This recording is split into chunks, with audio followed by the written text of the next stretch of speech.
welcome to Integrate or Die. I'm Steve Hunt. And I'm Jordan Katz.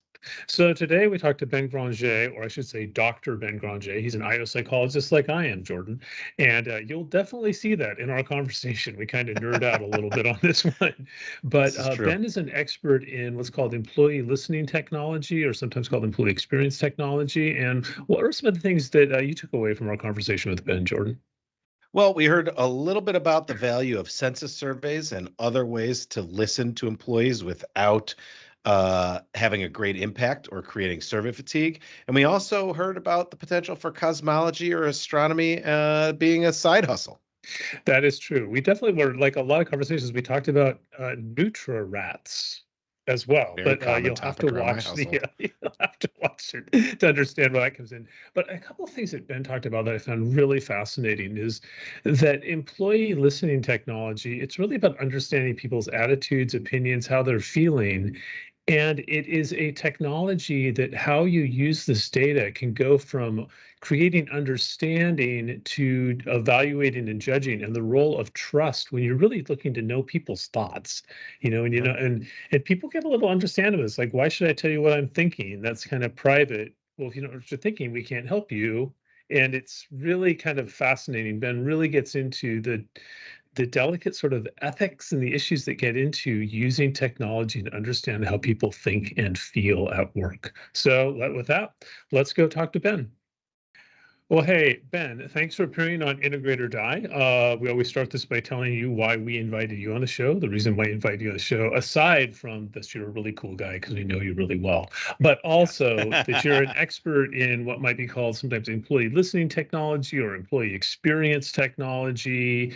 So, can you tell us a little bit about your background, though? How would you describe your area of expertise, and how would you describe the technology you've kind of focused your career around? What does it do? Yeah, I think that's a good way to describe it. And by the way, I'm thrilled to be here with both of you because Thanks, man. should I start with why I decided to join this podcast? No, I'm kidding. Yeah, sure. I think all the listeners are dying to know why you would subject yourself to Steve and I asking you questions. It's like a really good question. Maybe the best question. Well, it's quite simple. Jordan's cool, Steve's cool. There we go. Ben wants to be It's cool. on the permanent record, folks. You heard it. It's on the record. Welcome to the cool table at the cafeteria. That was never me, sadly. But No, sadly, it wasn't me either. But now we get to assume that position. So, but I think that's a great way to describe it, Steve. I mean, when I look back on it, it wasn't intentional, but just about my entire work career as an organizational psychologist has been in technology. And my first, big boy job, so to speak, was at Verizon. And at the time, we very much viewed ourselves as a technology company. And what I was doing at the time was building selection assessments and integrating them with different technology applications. And that's where I got really interested in the application of technology to help improve the candidate experience and the onboarding experience. And then came over to Qualtrics, which is that we are a technology company and we focus on experience management. My focus at Qualtrics is primarily on how do we apply listening technology to help measure and improve the experiences that employees have in organizations. So I think you described it perfectly. And I didn't intend to be in technology my entire career, but it looks like that's where I'm headed. So can you talk a little bit about like employee listening technology? I mean, it's not like literally listening technology, like microphones listening to people, or maybe it is. I don't know. What is employee listening technology? Yeah, we use the term listening sometimes to get away from what has become a dirty phrase in our world of surveys. Jordan knows this well. The the term survey we try to get away from because it's loaded with this connotation of really what I think we assume people think of when we say the word survey is they think of 20 to 30 years ago and they think of the big Scantron Mhm. thing that you fill out, or even a little bit later, which is the 100 and 150 item monstrosity, where you get all these statements and you agree or disagree with them. And then that goes into this black hole and whatever happened with that. And so to get away from that, we use the phrase listening. I do agree with that in general, that where this space is going, where the technology's allowed us to go, is much more than just what we think about in traditional surveying. And so the way we think about it conceptually is, we have solicited types of listening technologies, that where things like a survey might come into place, the annual survey that your company runs every year, maybe the pulse surveys that maybe happen frequently, the ad hoc, as we sometimes call them, surveys that there's a very important event going on and we want your specific feedback on how you feel about that event. Those would all be solicited. The company's asking for that. And we have unsolicited feedback, and this is our listening. And this is where we're actually putting the conversation starting control in the hands of the employee, where if I'm an employee and I'm going through an experience, and maybe it's a very good experience or it's a really bad experience, and I need some help, then I can actually raise my voice through technology and say, hey, I need help with this, or this is not a great experience, this needs to be improved. What specifically? So that we look at solicited versus unsolicited channels. And then we also look at structured versus unstructured as another lens to look through listening technology. Structured, structured and solicited would be Mhm. like your survey. Unstructured would be, hey, we're using technology to scrape our work emails and start to pick out an aggregate, not identifying Jordan or Steve, but in the aggregate, hey, what are people talking about? What are the topics? What is the sentiment about these topics? What's the intention behind what people have? And you can get a lot of meaning from that. So that's kind of how we look at it. That's how I now look at it. But the way I've looked at listening technology has evolved every step of the way. Every year it evolves a little bit more. Wow. So, but it's like technology that helps you understand people's feelings, their experiences, their opinions, either by asking them questions directly or by just finding a way for them to proactively share their thoughts, or just by, in some cases, passively just listening to what they're saying digitally. Do you ever actually listen to them physically? I'm just curious, like actually like a microphone that we're listening to them. Yeah, on the consumer side, yeah. Yeah. And that's actually quite common, where we'll take live recorded calls, and the call center is a great example, Mhm. and scrape the content from that to say, well, what was the customer sentiment around that particular? They talked about the price of the service and they were unhappy with the Mhm. price, or but they're happy with this aspect of, maybe it's the actual usability of the product that they're using. So yeah, in a way, sometimes there are and of course in that situation we might have a lot of information from the call center representative. So that is an example. And so we see that a lot on the consumer side, but it does have some value on the employee side. And I actually love the way you described it, Steve, because that's exactly what we're trying to do with all these different listening technologies, whether it's solicited, unsolicited, structured, unstructured. We're trying to get down to what's in the mind of the person, the Mhm. feelings, the emotions, those things that are difficult for us to directly measure, but we know are there. They affect. We see we can infer that they're there because we see them affecting people's behavior. And I like to think of it all collectively as just scalable conversations. Large organizations that have many, many layers and different functions, and you start to get 1,000 people and 10,000 people and 100,000 people and even bigger, it becomes very difficult to coordinate the resources, the shared resources that they have to use to get the job done. And so conversations become really important. And this is a way to use technology to allow people that are very physically disconnected from each other, senior leaders and frontline Mhm. workers, for example, there might be 10 levels separation. They can talk with each other. They can have Mhm. conversations, and you do it in a scalable way. Yeah, I remember a customer actually that uses your technology saying that it's impossible for a leader to actually really listen to their organization because you physically can't, because you can't listen to 100,000 people. But also, people don't interact with leaders in a, I don't want to say not an authentic way, but it's different. You're going to talk Yeah. to your executive differently than Yeah, you there's a would, power dynamic yeah. that There's we a, have. Yeah. so I'm going to ask another question because I'm sure people are all wondering this on this. What about the privacy? There's an element of this they could get kind of creepy, like, are they listening to me? Do I want them to listen to me? How do you handle that? How do you handle the sort of privacy aspects of this? Is that a Oh, concern? that's a good one. It is a concern, and it's a concern for a bunch of reasons. I think to address that part of it, right? The scariness or the concern there.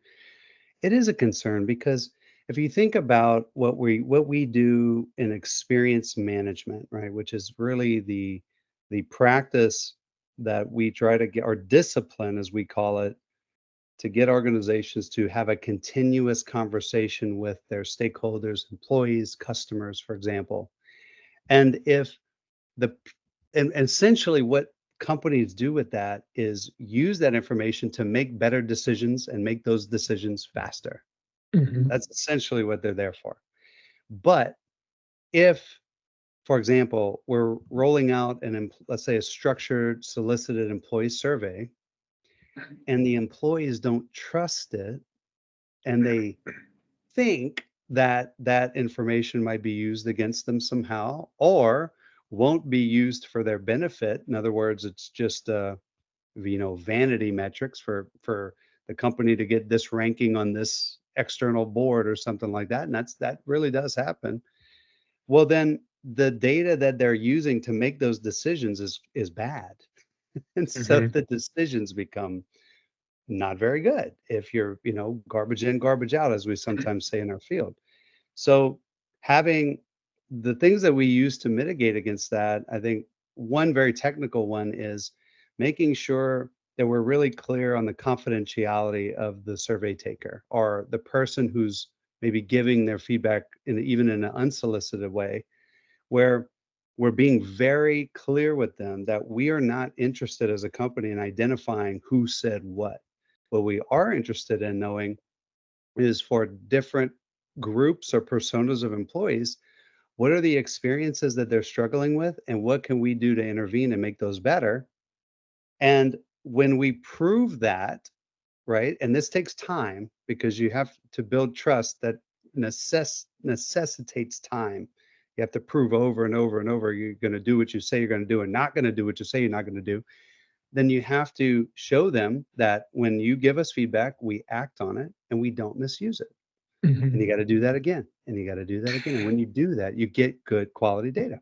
It's such a fascinating thing. This technology is one where so much of its effectiveness depends on this sort of trust and relationship that you have with employees that goes beyond the outside of the technology. So the next question, this whole show of integrate or die is that this idea that HR technology kind of falls into four different capabilities. There's capabilities about technology to understand people's individual differences and attitudes and experiences. There's technology to improve workforce operations. There's technology to increase employee engagement and communication and collaboration. And there's technology to provide data and insights. If you looked at these four areas, what would you say is the strongest area of expertise? I mean, we all cut across different ones, but which one would you say this is really the heart of what our technology is about? I would say the engagement and communication.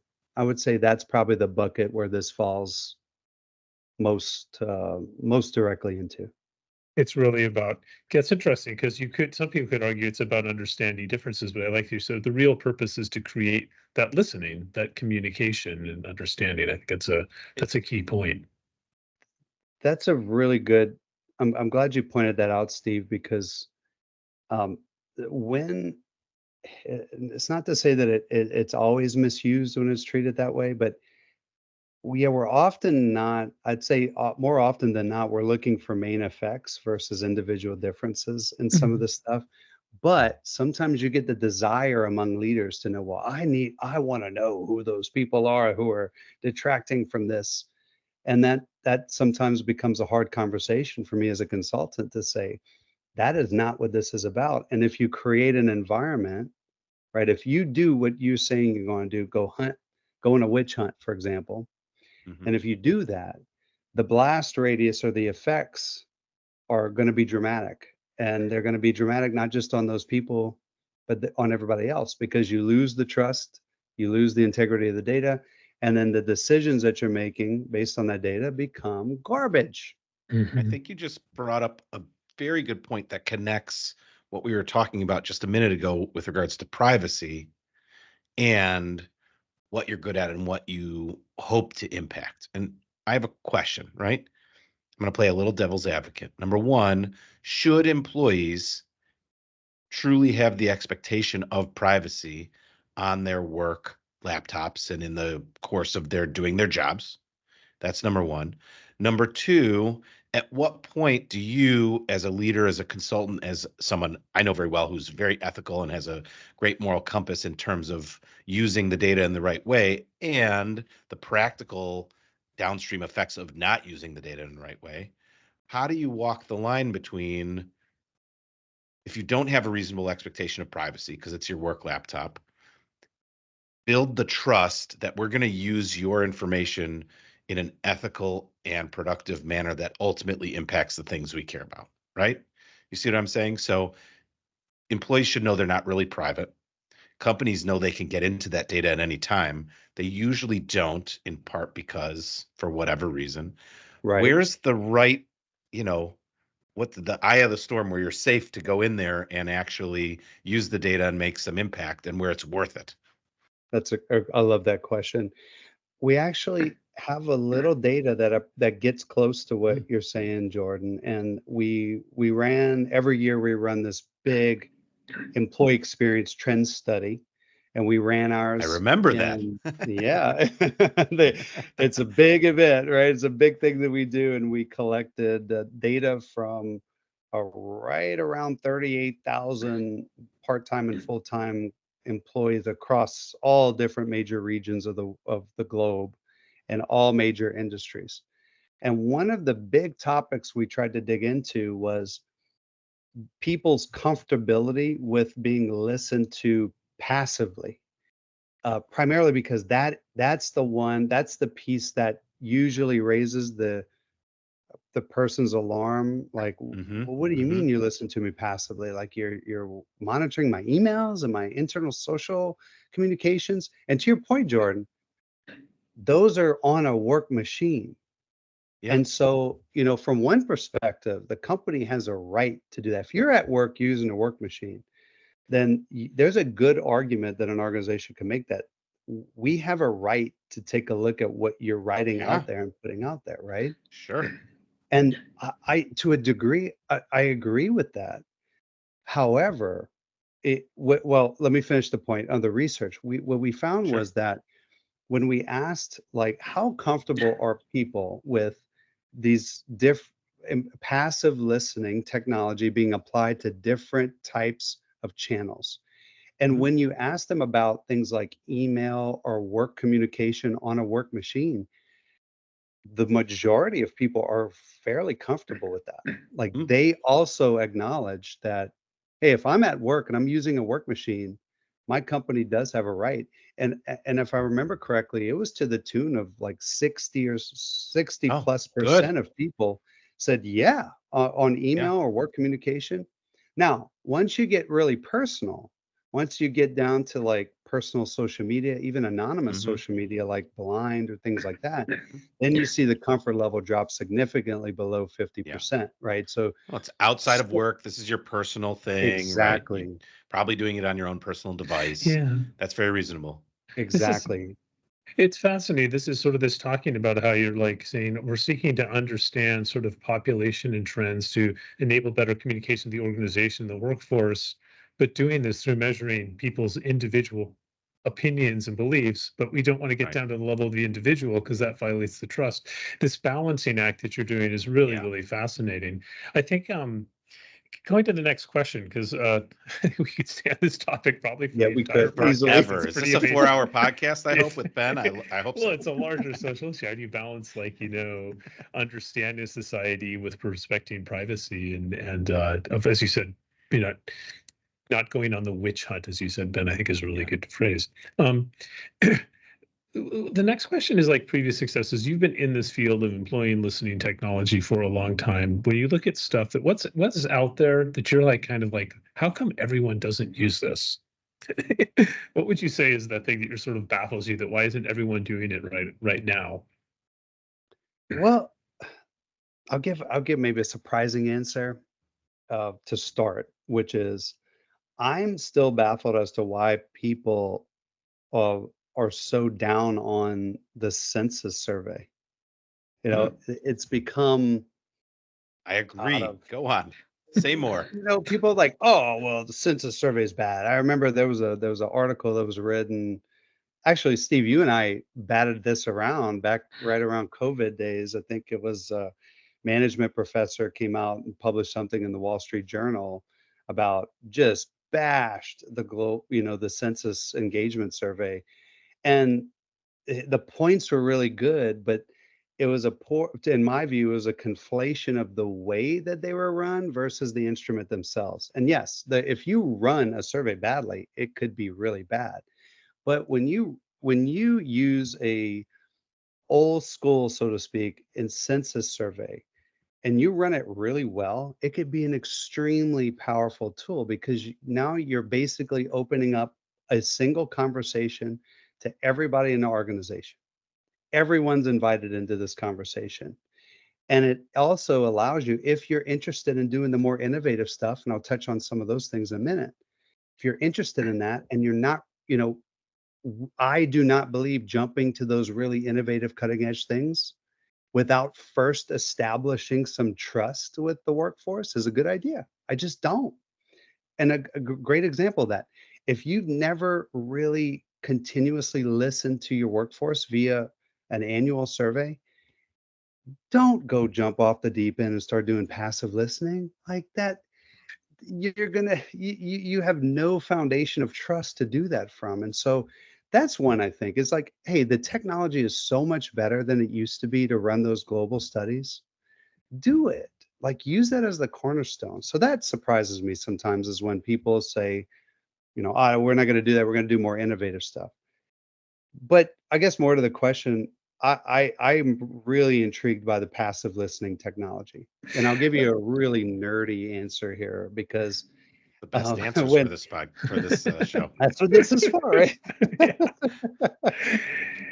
Take a step back and think about surveys for a minute, right? We're trying to, if I was going out and I was surveying both of you, Yeah. and I want to know what Steve thinks, I want to know what Jordan thinks about these various topics. Well, what we're taking is a fairly blunt instrument and we're trying to capture what's in each of your mind.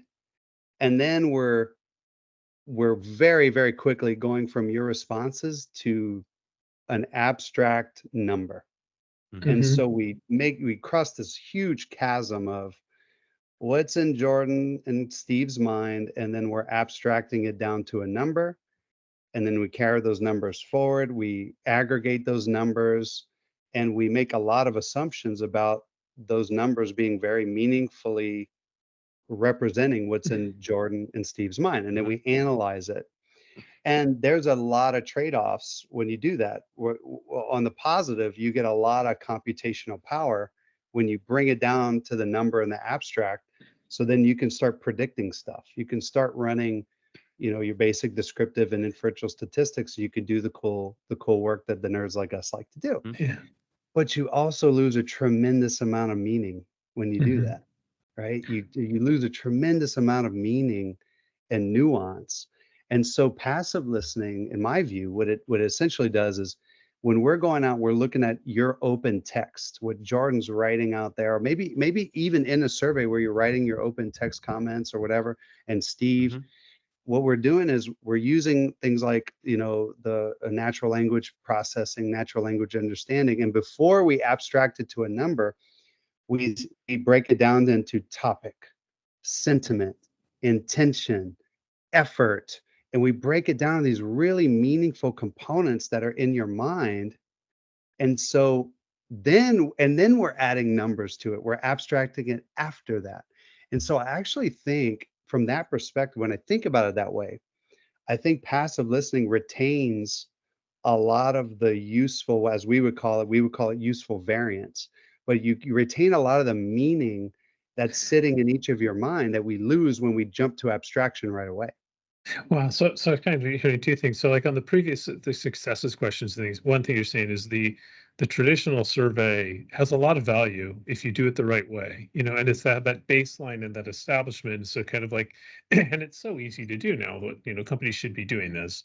But then on the sort of more innovative stuff is these going beyond those surveys, or doing these surveys in a way that takes advantage of this passive listening, understanding people at a deeper level. Because it's I think what we lose is we aggregate individual differences, which is we treat like there's no such thing as an average employee.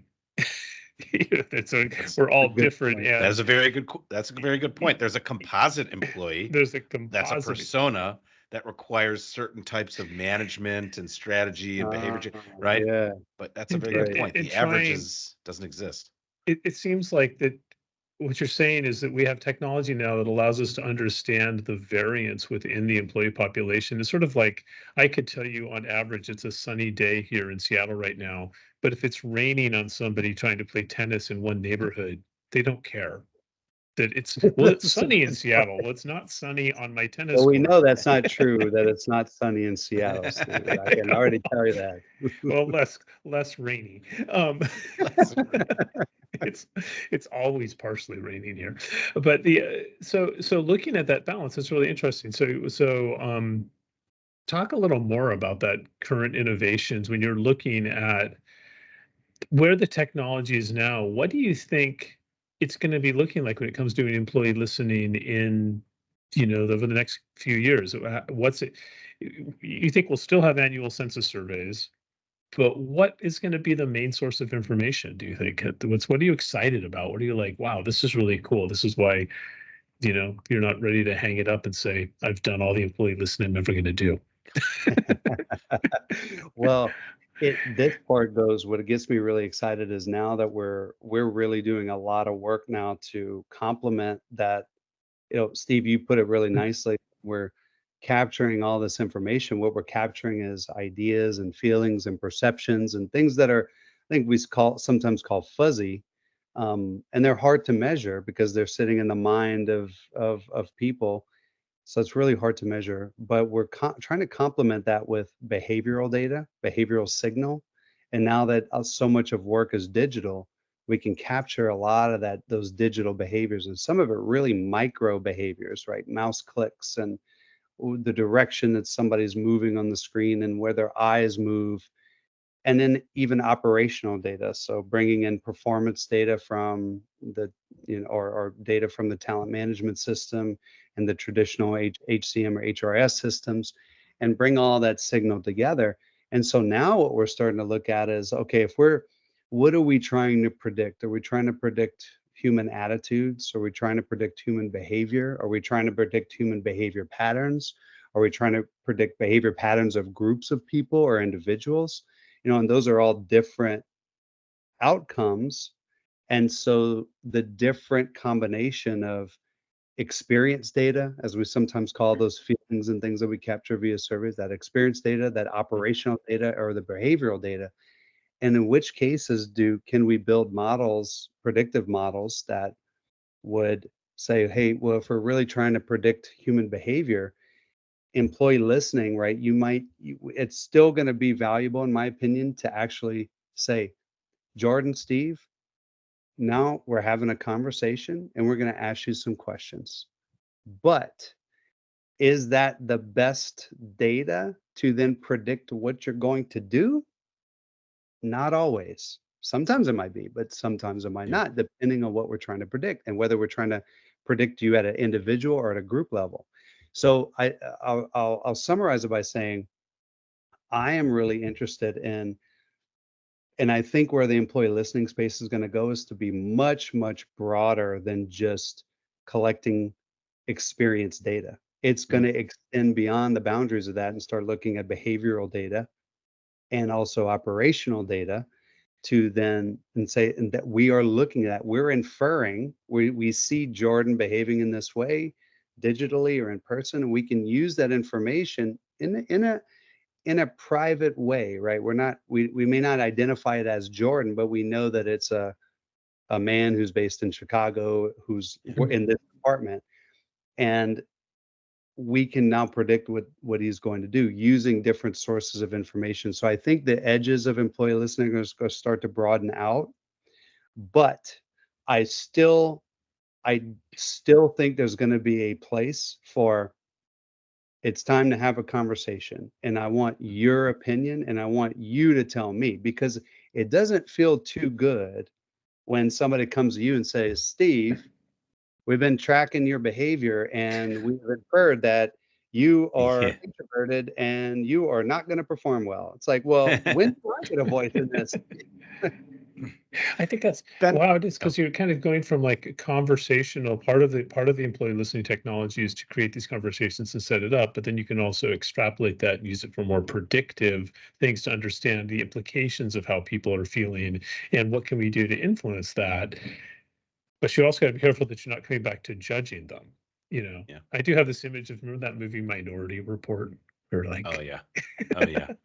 Jordan's about to put together a document that's low value. Let's go get him. Ben, Stick speaking Tom of which, Cruise on him. I'm gonna use Tom Cruise as a segue for this, which is one of the things that I experienced that was highly frustrating when I was trying to bring these types of products to market is like I still feel there's that missing piece on the forefront of the minds of HR strategists that is how do we connect all the things you just talked about to the way downstream effects of organizational KPIs? Okay. So I know we've struggled with that together out in the market, but in the future, where do you think that's going to go? Are you seeing any signals or telemetry suggesting that people are bringing things together in a better way?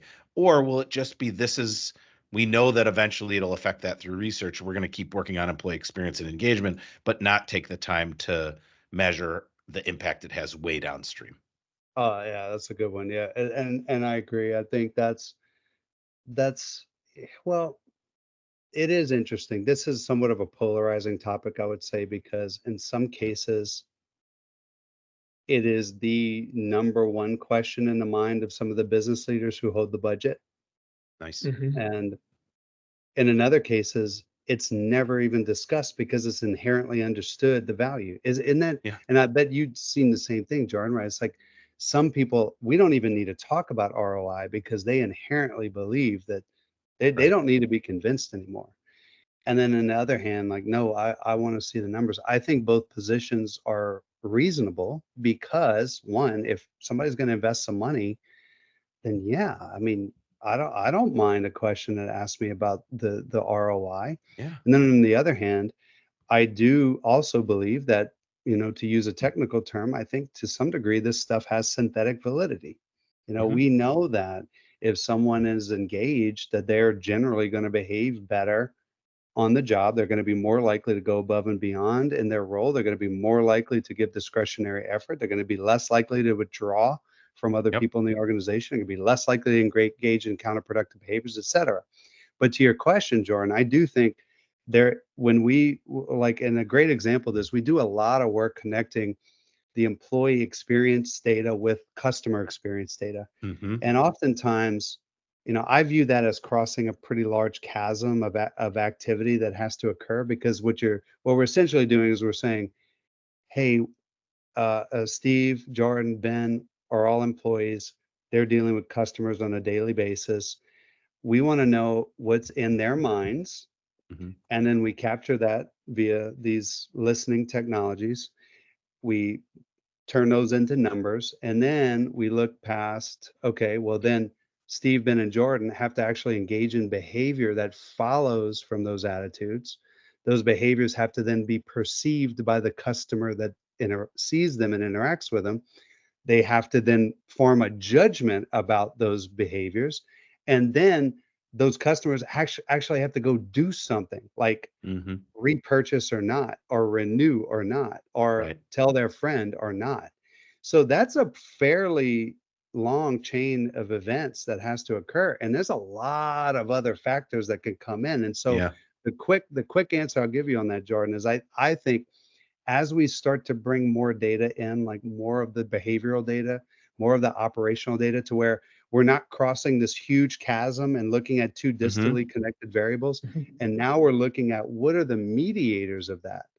And then we're going to start to see a lot more Got it. predictive modeling. I think that's really good important because you look at it's like employee experience influences employee behavior, which drives business outcomes, and we typically haven't measured employee behavior very well. But you do get also that issue where, as you're talking earlier, like the vanity surveys, where the goal is not to have hiring survey scores.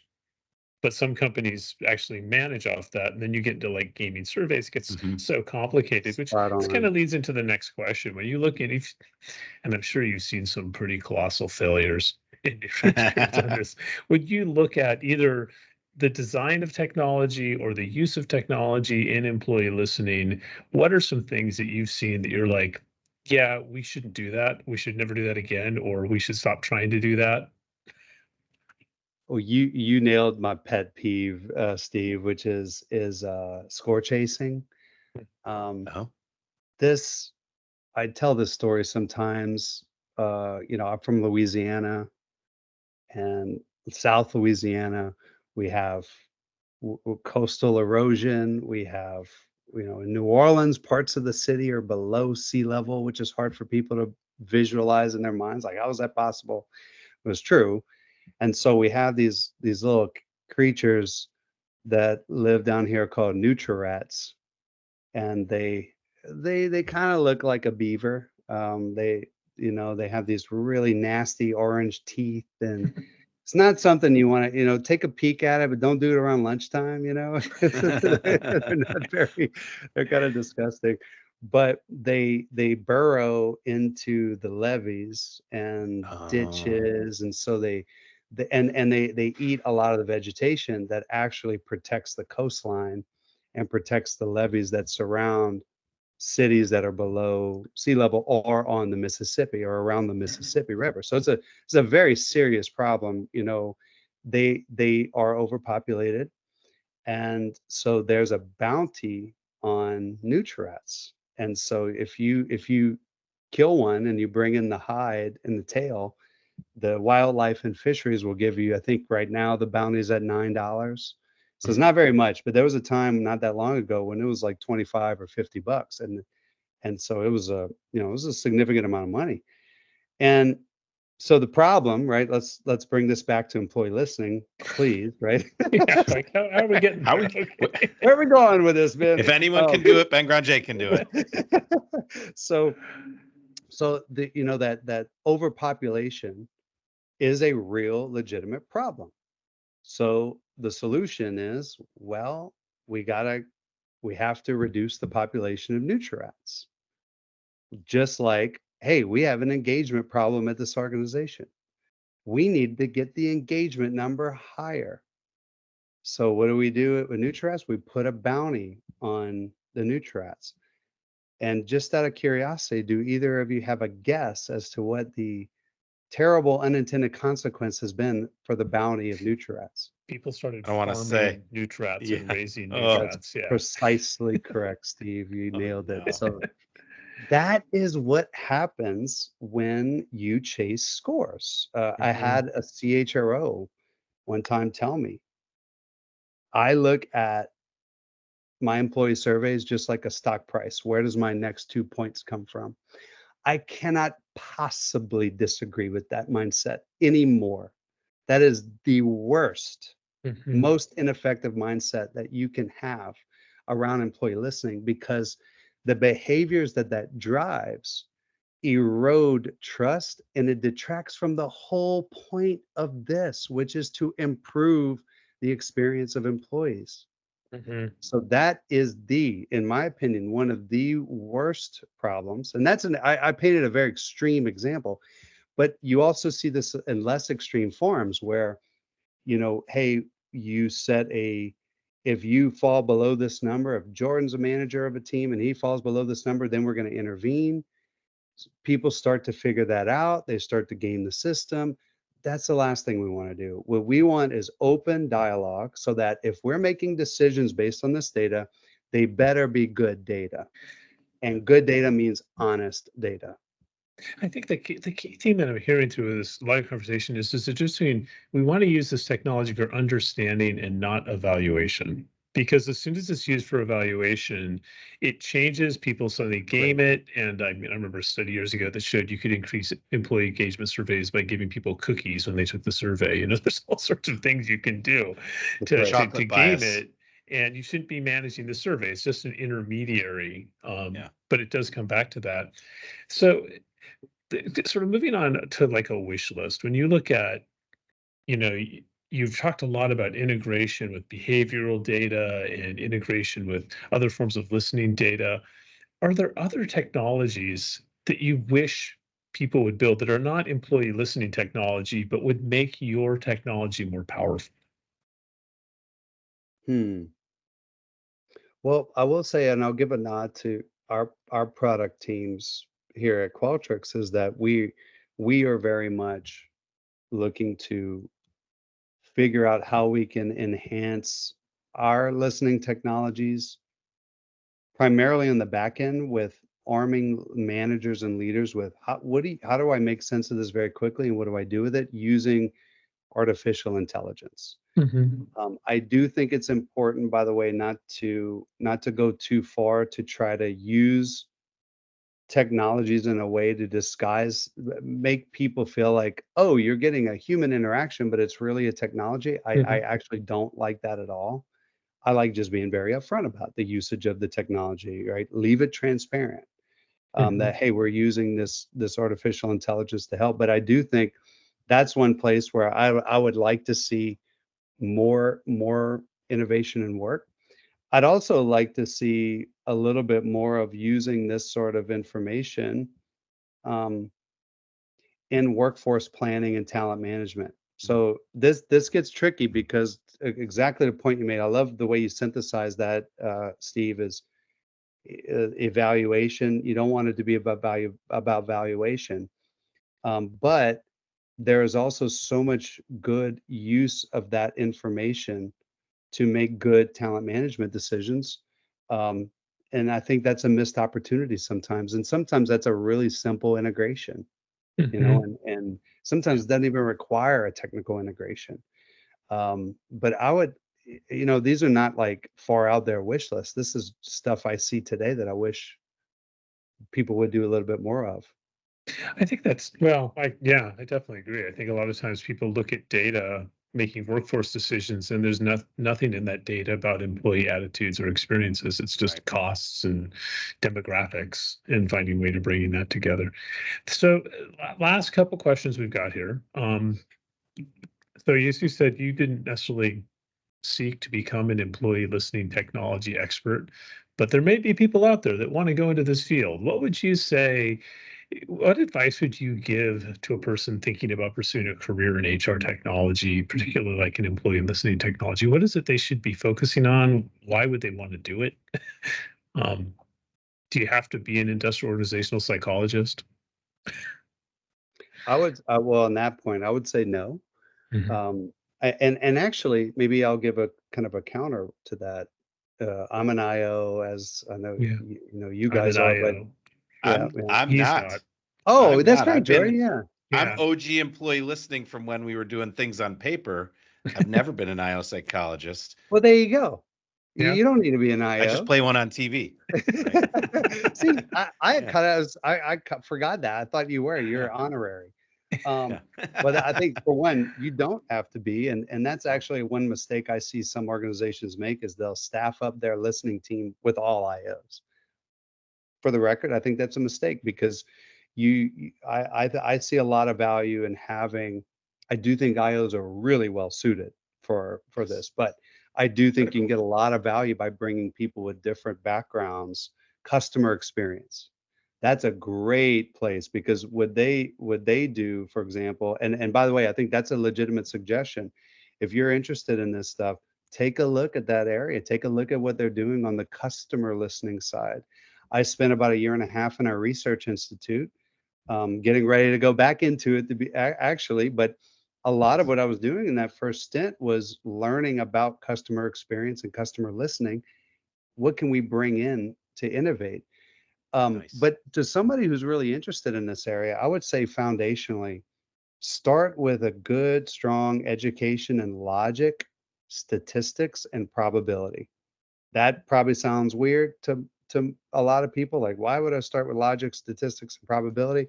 I assure you, it's not. That is going to arm you with some meta skills that will never go out of style among humans, and will set you apart among people that you're competing for jobs with. Good argumentation, and under a true understanding of probability, because humans are notoriously bad at Mhm. understanding probability and statistics. That is going to really help in just about everything that you do in the HR space, in the HR tech space. Absolutely. Yeah. They say Las Vegas is a city built on people's lack of understanding of probability. Um, Neil deGrasse Tyson told this great story. I'm really into like astrophysics and Mhm. cosmology. I'm a side hustle. By the way, that's another suggestion I give. Don't just study in your own field. Go look at some really out there peripheries and try to figure out what you could bring in. But Neil deGrasse Tyson told this great story on a podcast that I caught recently, and he was saying that um, there was like this national physics conference that was happening in somewhere in Southern California, and something happened. There was like a scheduling snafu. And so Vegas was like, we'll take you. So one of the Vegas hotels, casino hotels, invited him. They got space for it. And then a couple of weeks after that, they had a headline in the Vegas paper like, lowest casino turnout in history of physics conference. Like, all the physics, They all the just people are know like, better. we're not going. Yeah, we know better. We're not going to these things. yeah, that's That's funny. so funny. So, last question, which is what questions should we be asking about the future of HR technology? What is a question you think people should be focusing more on, and how would you answer it? Oh man, that's the tough one.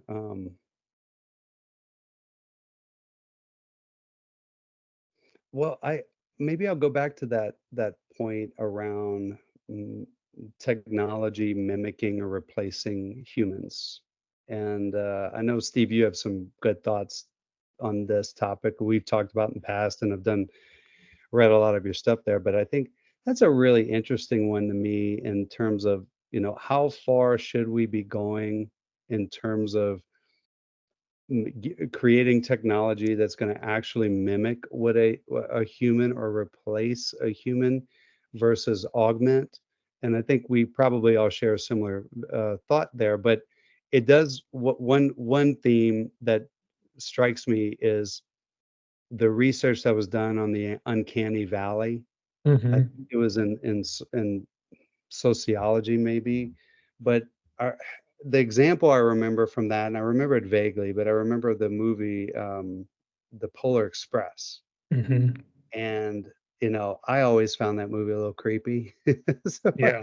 my wife really likes it, she's into Christmas movies, and I am too, but when The Polar Express is on, I'm like, "Ah, man, it's just something not right about that," and I can't put my finger on it, and I think the researcher of it maybe is Maury, had done that research, and he what he concluded was essentially like the avatars in that movie were so close to approximating humans, but they didn't quite get it right. Like they didn't have the crinkles in the eyes with the smile, the little micro things that human beings pick up on subconsciously, and it weirds people out. And I wonder, and I don't know, maybe there's research on this I'm just not aware of, but does that an uncanny valley extend to audio, to our audio senses, to our not just our visual senses, and to what degree will technology that's built to mimic a human really have some really harmful unintended consequences and backfire?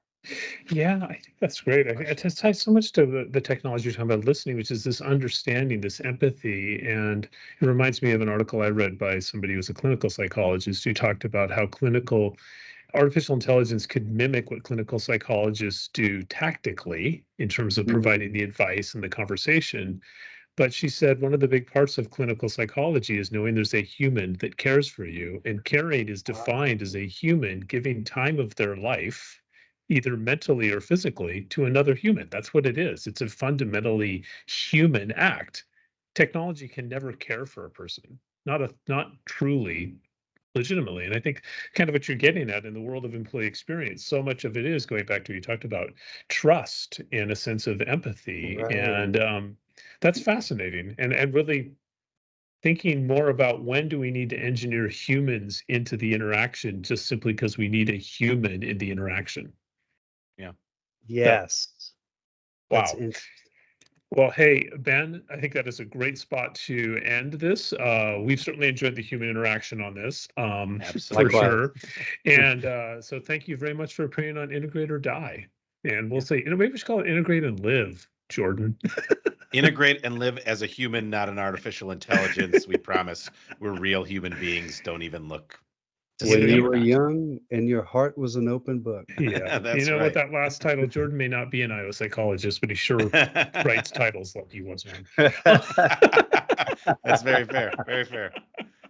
All right. Well, hey, Ben, thanks so much for appearing on the show. Thanks, Ben. Great to see you. Thanks, guys. Loved it.